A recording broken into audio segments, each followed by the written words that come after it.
It is the final day of the Post Shriek Out reactions, and I have officially run out of intros for the video. Hey everyone, it's me, Aaron. I'm Michelle. And as I said, this is the Post Shriek Out reaction all month long. Every single day we have reviewed a different horror movie, all in the lead up to Halloween. And in case you decided to skip out on all of our actual Thorgy-ween videos that we did, the theme that we had for this year's Thorgy-ween was based around the Saw films.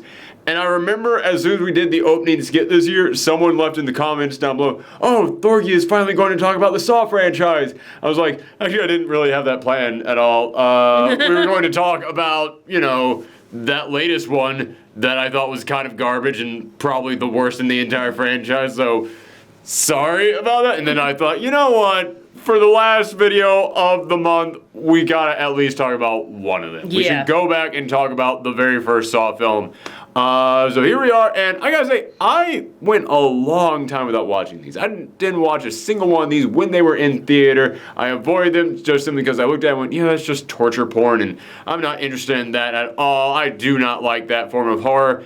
But I decided to eventually finally check them out. There was like a sale on the complete set at Best Buy, and it was one of those things where it was like, well, I've never seen any of the Saw films.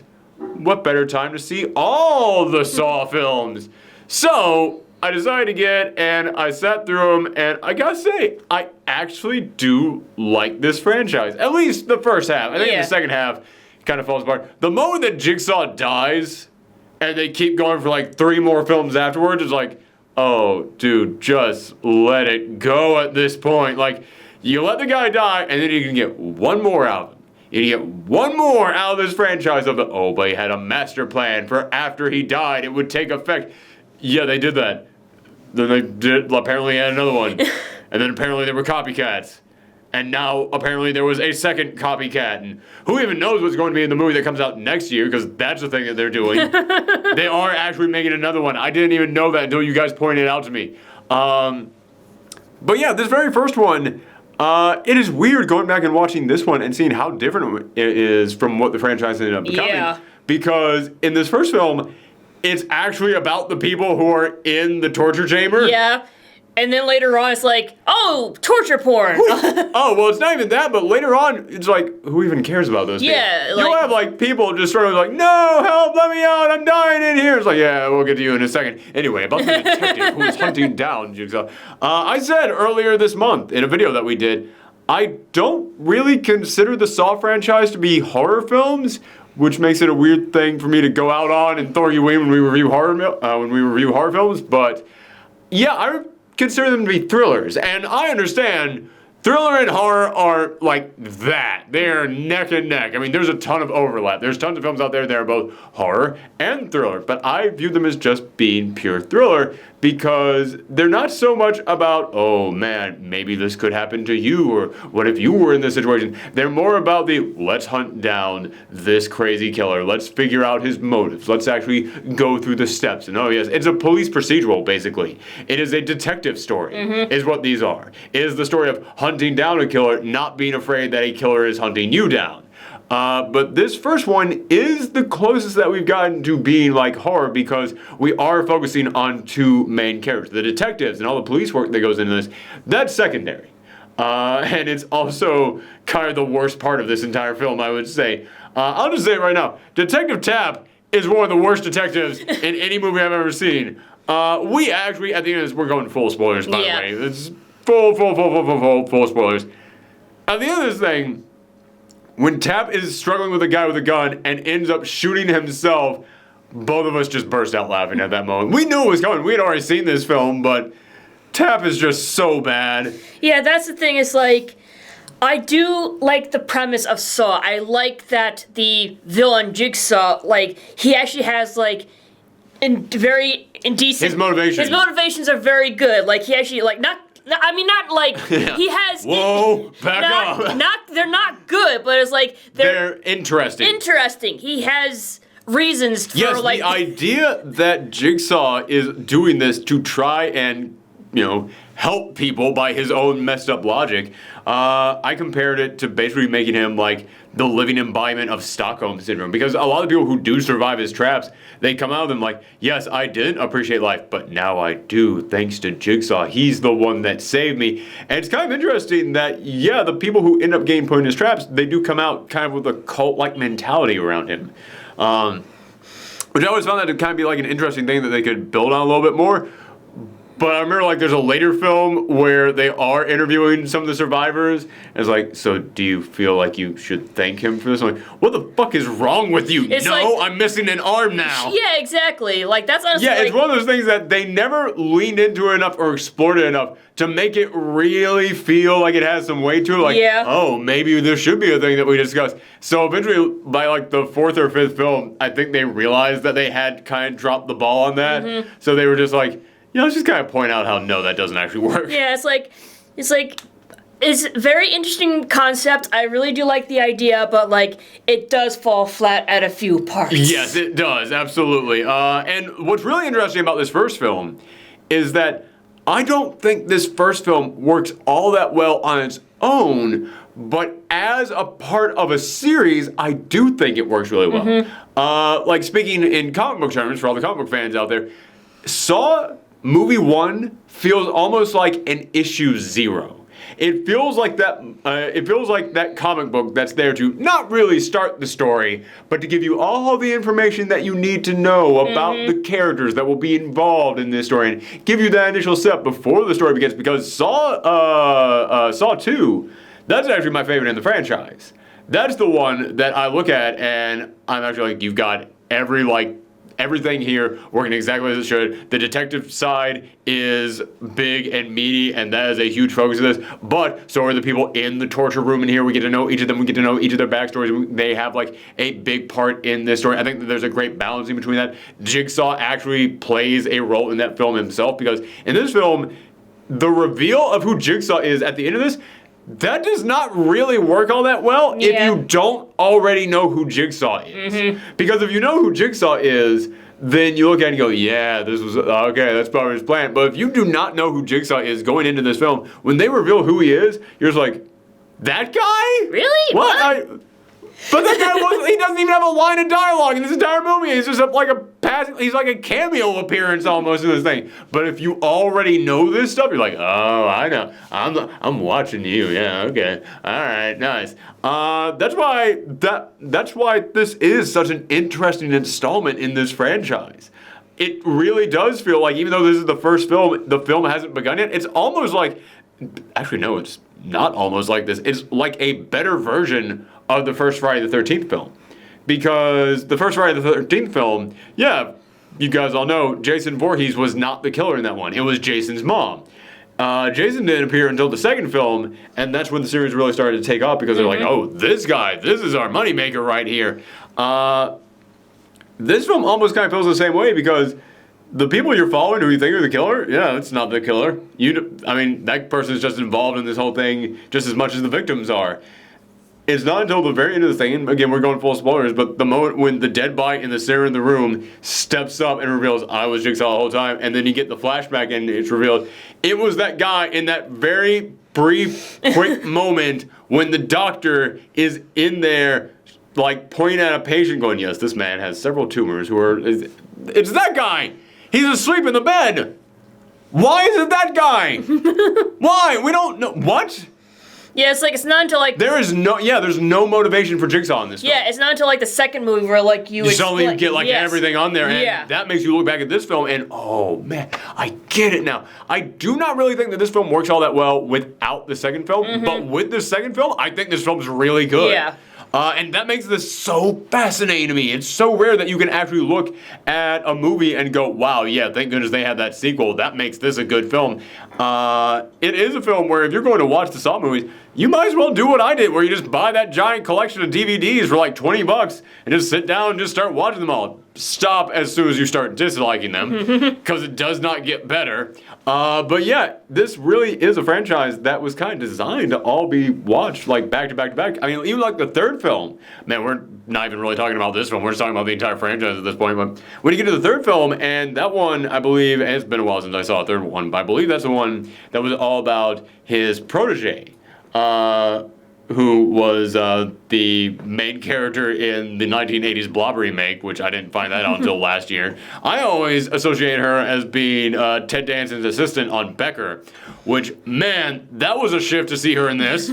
But when you go into this film and you see her there for like that quick moment, it's like, okay, so yeah, she was a previous victim. Okay, so that's what we get off of this character. And then the second film, she's in the trap again, but she's now leading all the other people in the trap going, I know how this works. You all have to listen to me.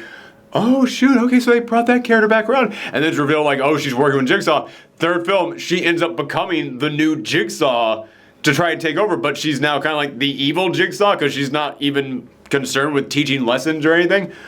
Man, there's like a whole crazy character arc that almost feels like it was planned out before they started filming any of these movies. It's actually really impressive. And again, considering that before I went into this film, I kept thinking, oh yeah, it's just like dumb torture porns. It's just, oh, look at me be so gross and have so much gore. These films, at least the first three of them, are so much smarter than a lot of people give them credit for. But let's go ahead and talk about this film itself. This film, it's almost like a bottle film. It's not, because they do cut to other locations in here, but it is really impressive how much time they spend in just one location, which I kind of want to point at that and go like, man, the studio was really bold to let them make a film that's really set like 50% in just one location, just one tiny little room. But then you remember it's a horror film, and when it comes to horror films, studios are like, how cheaply can we make this? Oh, you only need one set? Great. Awesome. Yeah, horror films oftentimes can be some of the most creative movies out there because they have to be, because their budgets are so incredibly low. And I think that Saw is a great example of that. But yeah, the setup, the beginning of this is so mysterious. Because you've got these two guys, you have no idea why they're there. One of them's waking up in a bathtub almost drowning. There's a dead body in the center of the floor. I love how they just throw you right into this thing. And I really wish that I had seen this before any of the other movies had come out so that I could kind of judge it on how well it sets everything up, because they don't even mention Jigsaw for a long period of time here. They have no idea what's going on in here, but because, you know, I'm watching this in the present day and age, I know, Jigsaw is capturing people, torturing them, and all this stuff. I do wonder what it would have been like watching this thing without knowledge of all the films that came after it, just going, no, seriously, what the hell is going on with these guys in here? I think that it is a pretty good setup, but I do have to go ahead and point this out right now. When it comes to the acting of these characters, the doctor who is in there, Dr. Gordon, that guy has the most obvious fake American accent I have ever heard. It is so... He's gotten better. I gotta come in here and applaud him right now. He has gotten better because he was the mayor in season 3 of Stranger Things, which I did not recognize him at all in that role. I had to look him up and find out that's who he was. I thought he had a perfectly fine American accent in season 3 of Stranger Things, but this was, 15 years ago when he made this. Oh, you could tell he did not have that down just yet. It was not ready at that point in time because he's constantly, every word out of his mouth sounds so calm and so collect. And he just has that one tone that he is using the entire time. But then whenever he gets angry, he is putting so much emphasis on every word. It's like, that's the 2 tones that you have mastered in the American language. That's what you're going to have this entire time. When it comes to the American accent, you got those 2 tones down. So if it needs you to do a 3rd tone, you're out of luck. And it's almost humorous seeing the wide range of emotions that he has to go through in this film. And he can only use 2 emotions the entire time. But when he has to actually yell and be really all in there, he gives it his all. I gotta give him credit. This guy, he is pouring his heart into this role. And as I said, he got way better. I've seen his later performances. He did it definitely improve. Plus, also, I am judging his American accent. I am not judging how well he could act, with his native British accent. But after this, it's a lot of flashbacks. And, there's so many flashbacks. There is one moment where there's literally a flashback within a flashback. And I always kind of chuckle whenever a movie does that. Because, on the one hand, you want to look at that and just go, you could have, spaced this out better, found a better excuse to do that. But with the structure of this film, that's kind of the only way that you could have done that, because we're set in the present and we're only following one person in the present. Or at least those two people in the present. We're only following one location in the present. Yeah, if you have to do a flashback to something that someone else was doing after they had a thought that occurred within your flashback, yeah, that's really the only time that you could do something like that. But this film, I was honestly really intrigued with it. And I think that that is the greatest strength of this first film, is that it is intriguing with how it just dribbles out there every little hint about everything that's going on. Because in order for Gordon to get out of there, he has to kill the other person that's in there. And you're wondering, why does he have to do that? Was it that Gordon did? Why is he in this situation? What did the other guy even do? Like, that guy is so much of a blank slate in here, because you are telling Gordon's story. He is the protagonist. So you have to keep the other guy a mystery for a large chunk of time. Yeah, honestly, I feel like the other guy is more like the audience put themselves. Like, he's like the persona of the personification of the audience. I actually have an interesting theory about this, because I have said another reason why I don't really think of the Saw franchise as being a horror franchise is because I think that every single horror film out there, you need some kind of like relatability with the characters. You need to be able to see yourself in that role. And I said that when it comes to the Saw franchise, every single character is so specific and needs to be so specific so they can be punished in specific ways for the specific things that they have done in the past. I honestly feel like the person that the audience is supposed to be is Jigsaw. I feel like Jigsaw is meant to be the avatar for the audience, because they mention in here, Jigsaw, he always likes to have a front row seat. He always likes to watch what's going on in there. I feel like that's what the audience is in here. The audience, we are the people who are sitting there, completely removed from all this, safe. We can see all the things that are happening around them. We see the wheels turn. We know what that guy knows. We know what this guy knows. We know everything that comes up. I feel like we're supposed to be Jigsaw in these. Like, if you have to pick a character in at least the first Saw film, if you have to pick a character who the audience is supposed to like be in the shoes of, I do think it's meant to kind of be Jigsaw, because like we're taking on that voyeuristic role of sitting there just watching these guys struggle. And like, you know, it's like, we always want to see like justice and everything. Yes. So it's like, oh, these people had it coming, or something like that. That's another really good point, because yeah, it might feel weird to say like, well, they want the audience to be in the shoes of Jigsaw, but remember, Jigsaw has the motivation of, I'm actually the good guy. This is my form of justice. That's kind of what his line of thinking is. Yeah. So they give you, the audience, kind of like just enough to grab onto Jigsaw, so that when you see like this guy's cheating on his wife and this guy's like a shitty cameraman who stalks people down, it does kind of make you start going, okay, I see why they're in here, and I see the motivation behind why Jigsaw chose them.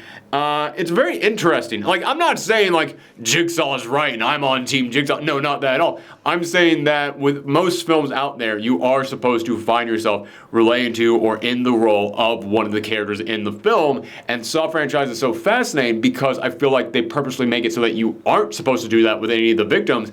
So if you have to be anybody in here, I feel like it kind of is Jigsaw, because they specifically come in here and they say, yeah, Jigsaw, he likes to watch. He likes to just sit there and let these people kind of like fight in front of him, and he just sees what they're doing, and that's literally what you, the audience, is doing in this movie. So I might be giving this movie way more credit than it deserves. I kind of feel like the photographer doesn't really quite deserve it, because like, yeah, he does dirty underhand and stuff, but it's like, you've seen his living condition. He's got like a shit apartment. He doesn't really get paid that much. And that has always been some of my numerous complaints with the Saw franchise, is that Jigsaw, yeah, he's a monster. You are not supposed to be on his side. But there are so many times it was just like, because you did this, you now deserve that. It's like, really? Does he? Does he? But yeah, my other complaints that I've always had about Jigsaw is that so often, like, yes, now you will learn to appreciate life. And it's like, you put them in a situation where there's two people in there, and in order to live, one of them has to die. You've created a situation where they're really where someone has to lose. And I get it's a game, so technically someone does have to lose, but if you're trying to teach them a lesson, why would one person have to lose? Like, why is there not a condition where both people can win? And in this film, there is that reveal at the end that there was a way for both of them to live, but that's my other big complaint that I've always had about Jigsaw. There's always something in there that just makes you go, are you fucking kidding me? Mm-hmm. Like, this guy lost the game before he even started playing. Yeah. Because when he woke up, the key for his cuff was in the tub that he woke up in, and it ended up, like... Going down the drain. Like, yeah. How was he supposed... He was, like, struggling to get out of the tub. He didn't even know what was going on at that point. How was he supposed to grab that thing? It's like, another thing is, like... I think I know what you're about to say. Go ahead. Well, it's like... And, like, the thing is, like, even, like, the policeman, the detective's like, oh, he's not a murderer. He just puts these people... I fucking hate that. It's like, it's second-degree murder, all right? Exactly. Plus, he kidnaps these people, and he, like, does psychological torment on them. Like, he might not be committed for, like, first-degree murder, but he's, like... you could easily arrest him for, like, all this other shit he's done. Yes, like, absolutely. If only we could get his tax returns. Maybe there'd be something in there that we could bust him for. By the way, that was an Al Capone joke, not a Trump joke. I feel like I need to make that clear. There have been other criminals who have had bad taxes. Okay. Anywho. Well, I lost some viewers on that one. I don't care. What was I gonna say? Oh, but the other thing that I completely forgot about is that when it comes to his traps, so often there's a lot of things that you'll look at in his traps and just be like, yeah, but couldn't you also get out of it by doing this? Yeah. Couldn't you do that? Which we did the skit for Thor Ween of me like waking up and being in Jigsaw's big trap there, and he was going to make me eat a Snickers bar because since it was Halloween, it was going to be a play on that old urban legend of the razor blades and candy bars. So I'm handcuffed, and he goes, bite into the candy bar, and maybe there's the key, or maybe there's razor blades. See which one is inside. And then I go, yeah, I'm not doing that. I throw the candy bar away. Someone in the comments came in and said, couldn't you just break the candy bar apart with your hands? And I thought about that and went, oh, fuck, you could. But then I went, yeah, but it really wouldn't be a Saw parody if there wasn't a really cheap way to get out of the trap that he set up that the protagonist did not think about. So, in a way, you calling me out on my bullshit in that one actually makes this a better Saw parody. So, I actually laughed hard when I read that comment because I was like, oh man, I really nailed this Saw parody. Because it sucks. No, it did not. Well, okay, my skit sucked, but the Saw films don't suck up until a point. Yeah. Anyway, so yeah, but in this one, there's tons of moments like that. Like they're trying to cut the big, hard, like the big chains and everything. Meanwhile, there's like the little rinky lock holding the chain together. And I think that there is a shot of Gordon trying to cut that, like for one second. I think there is one shot, so I kind of give him some slack on that. I think that they did like actually try that one point, but I would have kept trying that shit. Like, I don't know why they just tried. No, it doesn't work. Well, like the other guy, his saw broke. Keep going, man. Yeah, like that guy, his thing broke. But, or there's a mode in which, well, at the end they did discover there were no bullets in that gun. But, I mean, there was that moment in which he gets the gun, and he tries to shoot the other guy, which he shoots him in the shoulder, but I could have sworn I saw a hole pop up in his chest. It really looked like he shot him in the chest, and then when he gets back up, he's got just a wound in his shoulder. But I kept thinking, it's like, if there's multiple bullets in that thing, like, you shot him in the shoulder to trick the guy to coming in there, which I actually like that about Gordon. Gordon's actually probably one of my favorite characters in this franchise, because, you see, even when he knows everything is bad, he's still trying to figure out a way to not kill this other guy. So, faking shooting him in the shoulder so they could get Jigsaw to come in there and trap him in there. It's like, okay, yeah, all right, smart. Way to go, Gordon. Nice. You're still trying to save this guy's life because you are a doctor. You would not want to do this. But then all I could think was, if there's more bullets in that thing, shoot the lock. Shoot the lock off of his thing and have that guy go for help. But the big one that got me is that it's so tragic at the end of this thing. It's so tragic because his wife and daughter are fine. They are able to escape. They are able to get away, and they are able to be safe. But they try and call him to tell him that they're safe, but the phone is now out of his reach, and he's struggling to get it, and he's screaming out, no, no, because he thinks that they're dead, because the timer is up. And he is screaming, he is just losing his mind trying to grab it, which, I gotta say, his American accent, not great, but he can scream real good. He is struggling to grab it, and he is just crying out, no, please, no. And that's when he loses it, and he cuts his own foot off so that he can escape. And it's such a tragic moment because you know they're calling him to tell him, we're okay, where are you, we're going to find you now, just talk to us, we'll be able to reach you. So he cut his foot off for nothing. He did all this for nothing because the phone was like that far out of his reach. However, take your fucking shirt off and use that to try and grab it. Yeah, that's what they did in the beginning. It'd be one thing if I looked at this and I just had that idea on my own, because there's some of the Saw sequels where I look at it and go, yeah, there's a way out of this trap if you just try doing something like this. But we saw earlier in the film, the other guy had to take his shirt off so that he could reach a thing in the room. We already know you have thought of doing this.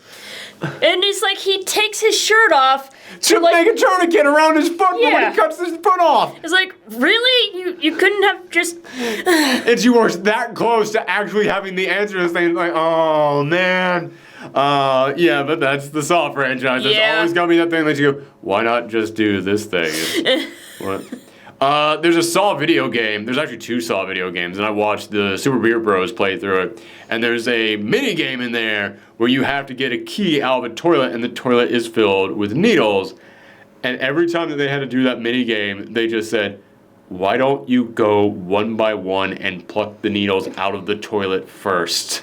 And like, yeah, that's... Every Saw thing is gonna have that one thing that makes you go, just do this, you idiots.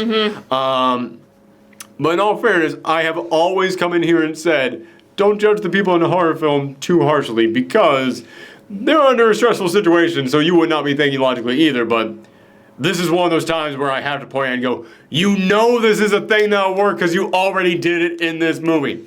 So yeah, it's a very fascinating film, the first Saw film. Mostly because, as I said earlier, I don't think it works all that well on its own, but when you look at it as like part of the whole, I think it actually works very well. I think it's actually a great setup, but you're probably going to feel empty if you didn't already know anything about the rest of where this franchise was going after you see it. So yeah, I'm very intrigued by this first film. It really was kind of a bold idea, which... I have to eat my words on that one because, again, I kept looking at this film just thinking, oh my god, this is just torture porn. It's just what kind of gross thing can we show in here? And no, it's not really that at all. It actually is a very tense detective thriller. I will say, though, the film is dated, and I don't even mean dated for 2019. I mean dated for 2004 when it came out, because this thing is so 90s. It is so 90s. Anytime that someone was in a trap and they had to get out and they did that fast motion of them like shaking together and the rock music is blaring right around them, or there's the car chase sequence where all of a sudden just... Honestly, the Benny Hill music would have been perfect for that car chase. That car chase was lame. Yeah, it's like the fast forwarding during fast moments and the slow motion during slow moments. It's like, it just felt weird. It's like, especially the slow motion moments, it felt like the movie was buffering. Oh, wow, okay. I can see that. But yeah, anytime they got really fast in there or just shaking the camera around, it looked like I was watching a Prodigy video. It really did look like 90s, like, dick rock is what I was looking at in there. Yeah, this looked like a 9 Inch Nails music video at times. And nothing against 9 Inch Nails, but this was 2004, man. Like, even 9 Inch Nails wasn't doing videos like this in 2004. Yeah, so it was a very dated movie, and I've always kind of said that about James Wan. James Wan is a little bit stuck back in the 90s, but, I mean, at least he was. He was in the past. You know what? Looking at The Conjuring, looking at Aquaman, he's definitely, like, shown a range and style there. He can do good, like, suspenseful, spooky stuff like The Conjuring, and he can do really big, stupid popcorn films like Aquaman. And by the way, I liked Aquaman, but I liked it because it was stupid. But yeah, we're not getting into that. Yeah, anything else to say about this film? Or the entire Saw franchise? Because I don't know if we'll ever come back to this, so... It's like I said, interesting concept, but sometimes it just falls flat. Yeah, especially like towards like I said, the first 3 Saw films I legitimately think are really good films. I would even go with the 4th one, because the 4th one was that one about the detective who was like racing around town trying to find something. I think that one was actually pretty good too. It's really like the 5th and 6th films and the 7th one now. Because they are so blending together in my mind. Because all right. First one we watched. 2nd one, it was all the people in the room. 3rd one was fake Jigsaw. Jigsaw dies. 4th one was the detective going around town. 4th one was the detective trying to solve Jigsaw's final case after he died. 5th one was the detective going around town who had been framed for something, and then he tied into the end of part 4, which, that was the weirdest thing. At part 4, like, some character shows up at the very end of that, and they're like, who the fuck is that thing? And just sets off a trap. And then it's revealed, like, part 5, we're following that character.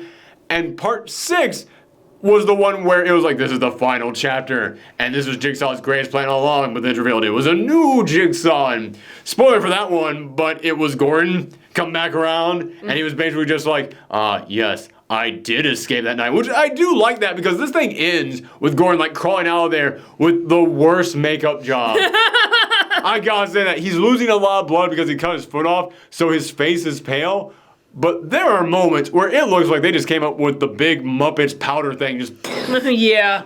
Yeah, because you can see like the lines of where like the whitish blue makeup is ending on his face. Plus you can like see like his arms. They didn't put any makeup on his arms. It's like, you wouldn't just lose blood in your face, man. It would be kind of all over. I mean, face would be more noticeable, and I think that does come from there first, from what I've heard, but no, the rest of your body would start showing effects as well. And he's just got this awful, just white, like, very visible line of makeup like around his face. Almost like he's putting on, like, clown makeup. It's like, yeah, I was about to say, it's like it's Pagliacci. It's, yeah. But I do like at the end of this, he's like, I'm going to go and get help. And he just crawls out of there with only 1 foot, losing all his blood. And you never got an answer to what happened to him. You just assume he died. So I do kind of like that the franchise ended with showing, no, he did get help, but only for him. And he realized that Jigsaw might have had a point. Actually, I think that Jigsaw went out there and like actually patched him up because like, yeah, you did what I needed you to do. I think that's how that one ends. It's been forever since I've seen it. But yeah, I do kind of like this idea that he did survive and now he's the new Jigsaw, the guy we started with. I think that was actually a pretty good way to actually end the whole franchise. And then they came in with another one. Although I kind of feel like Gordon like kind of went back on Jigsaw's work because like he became the next Jigsaw, but he never went back to his family. Oh, good Because point. his family survived. Wait, did they say that he never went back to his family? Oh man. That's another thing they like left off. Yeah. It's interesting. It's like, yes, I'm the new Jigsaw. I had to leave behind my wife and kid, but I'm the new Jigsaw. It's like, oh, you know what would be a really interesting thing to do with the next one? Have it be that, like, the victim that we're following in the next one is Gordon's daughter, all grown up. Because that was, if it's coming out next year, then it would have been 16 years since the first one came out. She was, like, 5 years old. Yeah, she'd be, like, in her 20s by now. You could definitely have a film set entirely around her, basically coming to terms with, yeah, this is the terrible thing that happened to my father, and this is why I never got to see him, and I've been researching this Jigsaw guy, and now suddenly I'm in one of Jigsaw's traps. Oh, okay, that'd be like an interesting thing. I don't know how Chris Rock is going to tie in all that. I'm hoping he's like a detective. I'm hoping he's not the guy we're following in the trap. Then again, as I said, we have not followed the people in the traps for like 3 movies now. They have so been afterthoughts of the entire premise. They're like more like caricatures, like. Yeah, they are like, you don't even get to know them at all aside from the reason why they're in there. Yeah. But anyway, that is it. We are done with the Post Shriek Out reaction. 31 days of horror movie reviews. I want to thank everybody out there who joined us. I am so hoping that our microphone didn't die while we were doing this. I hope that everything went well for all you guys all month long. I hope that you enjoy your Halloween. Thank you guys for sticking with us all month long. And until next year, happy Halloween. Bye.